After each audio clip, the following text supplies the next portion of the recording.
What's up, everybody? Back again with another video. This is a 71 Chevelle doing the Fesler flush mounted glass. We bought the whole kit for this car, all the side glass, front glass, back glass. To do these jobs, you got to make sure that all the nail heads that hold the clips for the moldings are all removed all the way around, smooth them out. I did them all before the car was blasted, so that way everything could be epoxy primed over. I cut up Dura Blocks into some of them 1/2 inch, some of them 3/8, just depending. I was trying to find the happy size, so you gotta kind of do a couple pieces and see what size works best for your car. This is a 71 Chevelle here that I'm doing it on, so best thing to do is to do all of this before you do the body work on the car when you're in your metal working stages, so that way you can check everything. Also make sure you protect the glass from, if you're trying to do body work around it, you know, sanding, welding, all of that stuff will damage the glass. Sand scratches, overspray, not as much of a big deal. You can remove it with the 4.0 grade ultra fine steel wool. Don't use razor blades, because if they got rust on them, they will scratch the glass as well.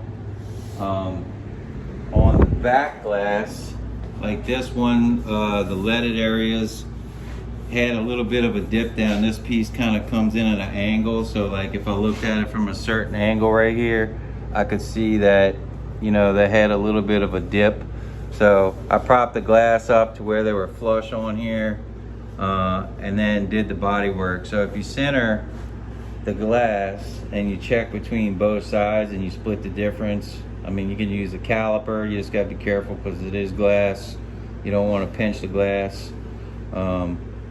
And split the difference side to side and top to bottom, and find a measurement that works good for you. And then cut you some spacers a little bit larger than that, because especially on the bottom, the weight of the glass, you can see how hard these Dura Blocks are, and this one's crushed down to about half the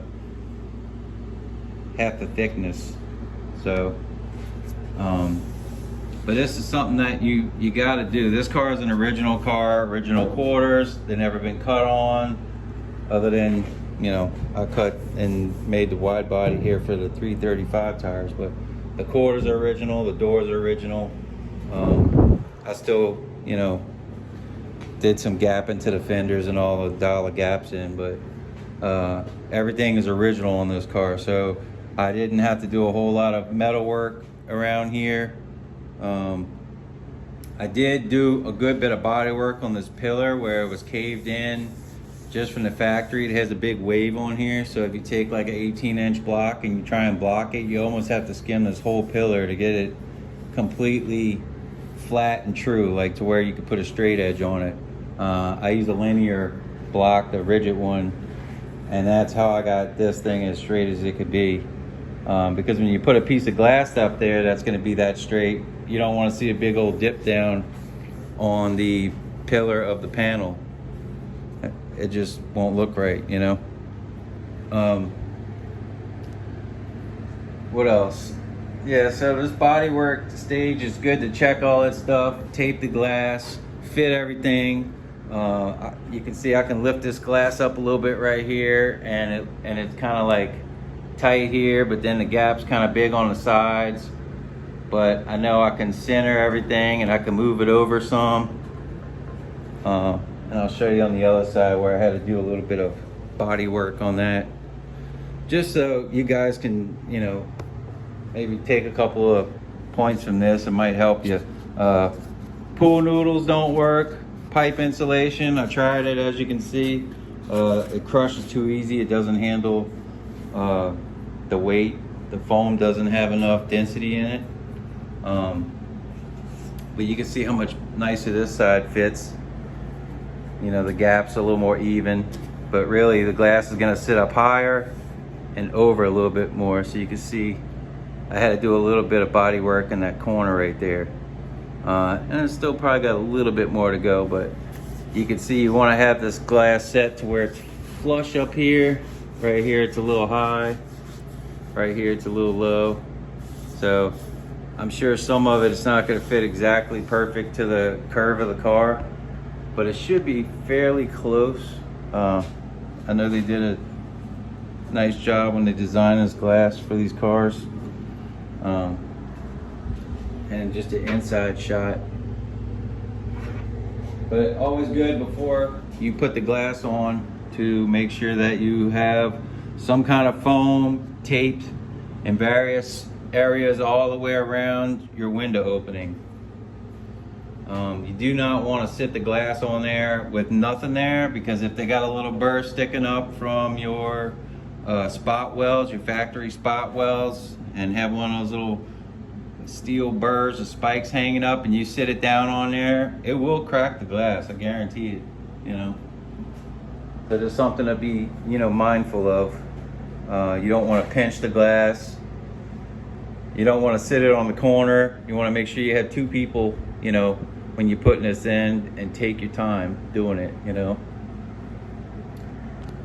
Make sure you fit everything and check everything.